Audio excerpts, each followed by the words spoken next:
Catatan ini saya tulis di Pegunungan Perancak, Kecamatan Pasongsongan pada Senin, tanggal 6 Januari tahun 2025.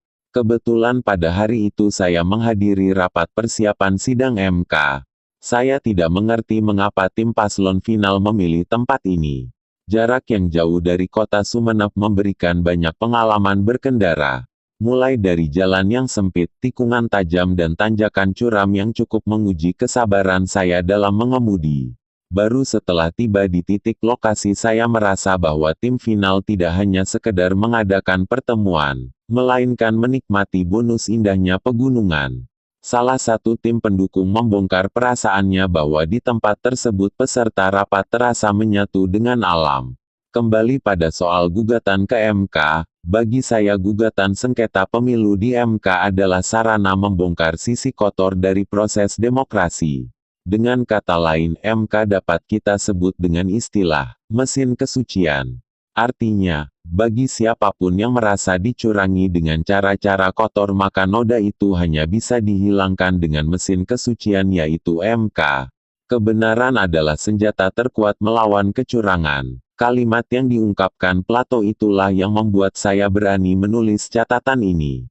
Tak hanya itu, mungkin kalimat itu pula yang membuat semangat tim final memuncak untuk melawan kecurangan pilkada sesuai konstitusi. Dalam beberapa kali pertemuan dan diskusi, inti dari pembahasan tim adalah tentang siapa saja yang membuat noda dalam pilkada, dengan cara apa kotoran itu ditumpahkan. Dua pertanyaan itulah yang akan menjawab akar masalah kecurangan pilkada. Salah satu perbuatan yang dinilai meninggalkan jejak najis dalam pilkada 2024 terdapat nama tokoh PDIP. Tokoh kuat yang dikenal publik dengan sebutan M0. Setidaknya nama itu muncul setiap kali diskusi digelar. Mungkin tak hanya di lingkungan kami. Dari tingkat dusun sampai elit kabupaten sudah mafhum sepak terjang orang ini. Di sela-sela rapat, Sulaisi Abdurazak, salah satu tim hukum paslon final, memohon bantuan doa kepada para pejuang dan pendukung paslon final. Dia berharap, dengan doa mesin kesucian tersebut bekerja dengan adil. MK sebagai alat bersuci bagi demokrasi kita yang sedang dalam kondisi junub hadat besar. Menurut Sulaisi, doa merupakan faktor penentu sukses tidaknya perjuangan melawan kecurangan. Ia memberikan contoh bahwa Kiai Ali Fikri bisa berkompetisi dalam Pilkada 2024 diuntungkan dari putusan MK. Kembali pada judul di atas bahwa junub adalah terminologi yang paling tepat untuk menggambarkan perilaku politik kotor. Istilah ini sekaligus sebagai titik renung bagi kita dalam rangka mengevaluasi sikap dan cara pandang kita terhadap perjalanan demokrasi di Madura khususnya di Kabupaten Sumeneb. Dampak dari demokrasi junub ini membuat tatanan sosial berada di ujung liminal. Masyarakat Madura terjebak dalam kondisi yang memprihatinkan. Kemiskinan telah melahirkan pikiran pragmatis. Sementara elit politik sekan dengan sengaja menjebak masyarakat kita agar tetap dalam kondisi yang miskin. Hal itu juga yang kemudian menjadi jalan bagi penjahat melanggengkan kekuasaannya.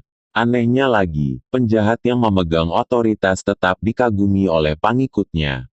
Calon pemimpin dengan integritas baik, intelektualitas mumpuni, dan elektabilitas selangit bisa takluk pada satu ukuran yaitu dolaritas.